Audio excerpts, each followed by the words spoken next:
سلام بچه‌ها، حالتون چطوره؟ امیدوارم که حالتون خیلی خوب باشه. آقا اومدم با یه چیز بوم. توی این AI هر عکسی که بخوای میتونی با بهترین کیفیت بسازی. حالا این سایت چیه؟ این سایت www.photor.com image create. آقا اینو اگه شد لینکشو توی دیسکریپشن میذارم، اگه نشد همینو بنویسید میاره. بله خب اومدید که اینجا میای چند تا اون متنشو مینویسی، چه عکسی میخوای از این هوش مصنوعی اونو مینویسی. بعد اینجا این بهتره بذارید فوتور M2 نسخه پیشرفته تر. حالا میخوایم بگیم که چند میخوان عکستون رو 9:16 16:9 3:4. حالا 16:9 نمیخوام واسه کامپیوتر بذارم. از اینجا مدل اون مدل که نه مثلا چه گرافیکی باشه، مثلا مثل اینا باشه، مثل این طبیعی باشه، مثل این پیکسلی باشه، یا مثل اینا طبیعی تر بشه.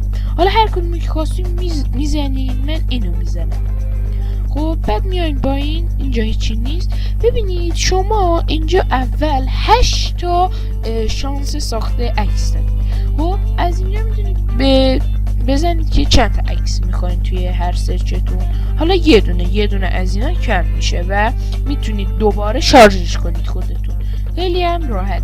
خب اینو که گذاشتید، حالا من میرم یه متن واسه اینجا بنویسم و بیام. خب آقا من یه متنی رو دادم که بهش که میگم یه پسریه که یک کنار گوشه اتاق چیزی نشسته و داره گریه میکنه چون گوشی شکسته. یه عجیب ترین چیزی که به ذهنم میرسید اینه. خب آقا اینو که زدید، اینجا این جنریتور میزنید. حالا یکم صبر میکنید تا عکستون رو بسازه. این پروسه یکم طول میکشه، یه 2 دقیقه اینا یا 1 دقیقه بستگی به اینترنتتون داره، ولی وقتی که اومد خیلی عکسای خوبی بهتون میده. پس منتظر بمونید. خب آقا این شد از عکس ما.